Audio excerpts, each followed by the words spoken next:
that's my woods. It's 7:42 in the morning. I don't know what they were running from, and nothing else came past the camera.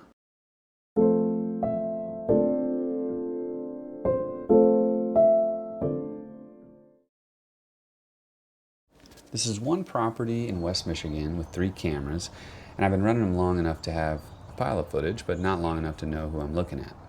And that's the channel. It's not a highlight reel, it's just one place watched over time and me working out who lives here. Now here's the rule I'm starting with.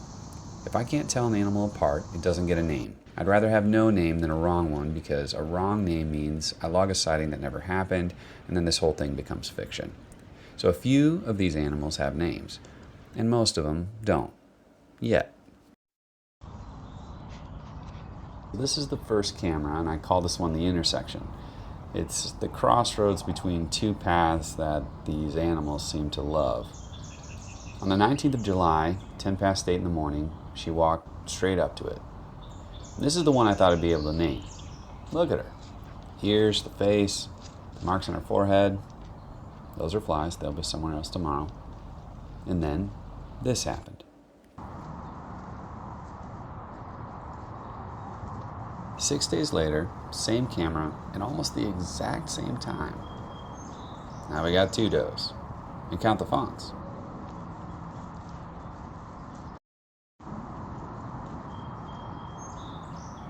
Three of them. Spotted. All 3. And then a 4th deer that walks in. Looks like it's lost most of its spots. So a doe can have triplets. It isn't common. What's far more likely is these are just 2 does moving together, and I'm looking at both of their litters. What took apart my initial system that I had been using was, I'd been telling myself I would just say, okay, this doe has 1 fawn and this doe has 2, but when they're all grouped up like this, it's hard to tell the numbers.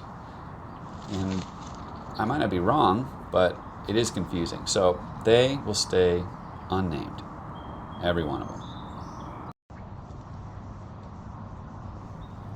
This one I've got.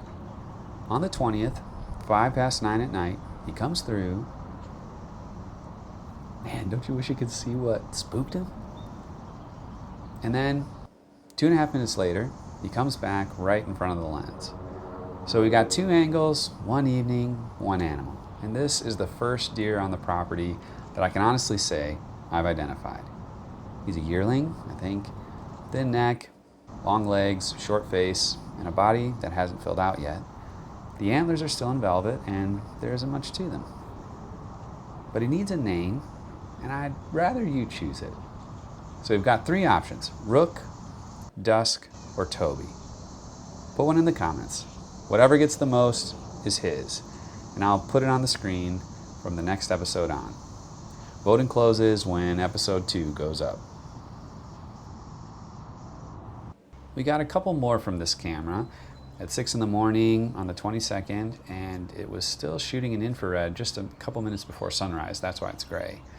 And then again on the 24th, but there will be lots more to come, I can promise you that. This is the main intersection for all of these different animals. Now, something I noticed when I was looking at the data from all of these different cameras is the times when the deer show up. You see it, usually around like first light until about, say 9:30 in the morning. And then you'd see it around dusk until 9 at night, maybe a little after 9.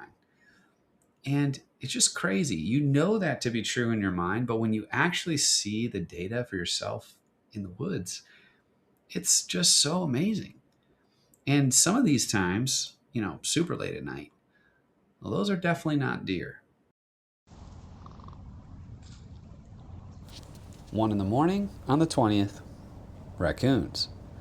Now, an old word for a group of them is called a gaze. I have no idea where that came from. It isn't a scientific term.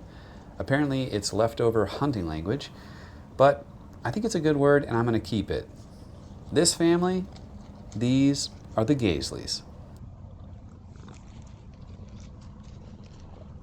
4 hours later, right there, a fox in the bottom right-hand corner, mostly behind the timestamp.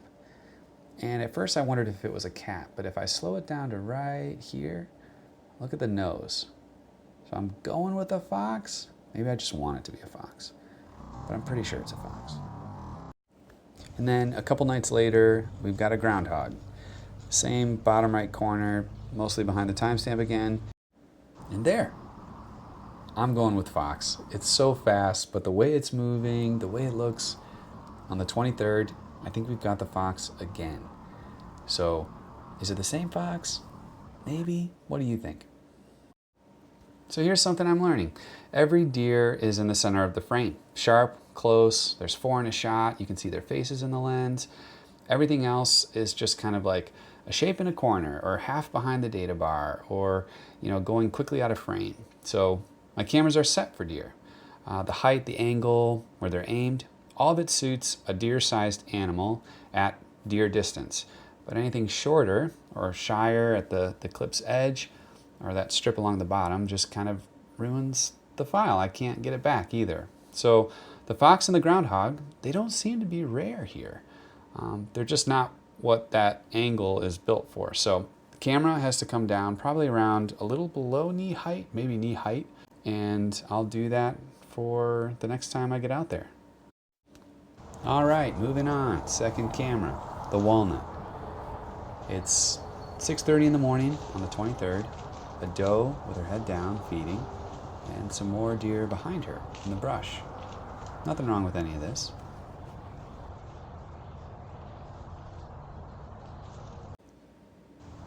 "49 minutes later, still there. 7:28, still there, still calm.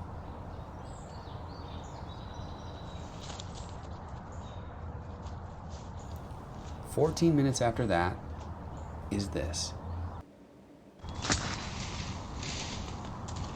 Now those two cameras are 60 to 80 yards apart, and deer can, travel across that in 14 minutes, but these are not just drifting. That means in 14 minutes, on that same small patch of ground, a small, calm morning turned into that. Tails up, alarm signal, not just an animal in a hurry. And what's crazy is nothing came past either camera. Not the walnut, not the intersection, not before or after. Whatever it was, kept off both. Now the third camera, the lawn. On the 21st of July, 8:15 in the evening, a doe and a fawn on the grass. Nothing much is happening. Then, the 24th, mid-morning, this fawn just racing past the frame. And then, on the 25th, 20 past 1 in the morning, one coyote right on the wood line. It exits off the left, going down the path, and then 14 seconds later, another one comes from the right. That's 2 animals. The first went out one way, and then this other one comes in. So the lead looks bigger to me. I'm thinking I'll call him Tank. And the second one is working its nose the whole way across, and it looks thinner. I'm going to call that one Twitch. I should shoot straight with you with those names. I picked them off of just one clip. It's the dark. Am I sure that I'll be able to know if it's the exact same one or be confident about which one it is? I might have to take those names back. But one more thing about the pair. 2 coyotes on the same ground at that hour in late July is often a mated pair, with pups off in the den somewhere, probably close, learning to hunt. And a nursing female would run lean, which is probably the thinner one. So I can't tell which gender is which on this footage, and I'm not going to pretend that I can, but it might explain what happens next.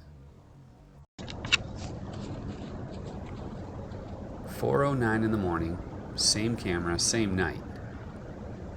It's so fast, but that's fur.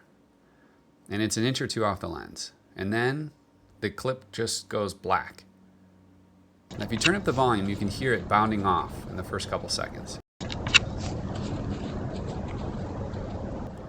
And after that, it's just dark. It's the woods for the rest of the recording. I thought maybe I'd lost the camera, but I hadn't. It never stopped. It held the clock. It kept the reading and the temperature. and the audio the whole way through. What I don't know is why it can't recover inside of that one recording, and I'd like to. So if you do know, if you've had this before, or you know what the camera is actually doing, put it in the comments, because I'd love to learn and see if there's any way to keep that from happening in the future. I can hardly wait to put the next video together. You know me, I've already checked those cameras, and turkeys! It's gonna be so much fun. If you can, bring me some encouragement, leave a like, subscribe, put something in the comments, and I'll see you in the next episode.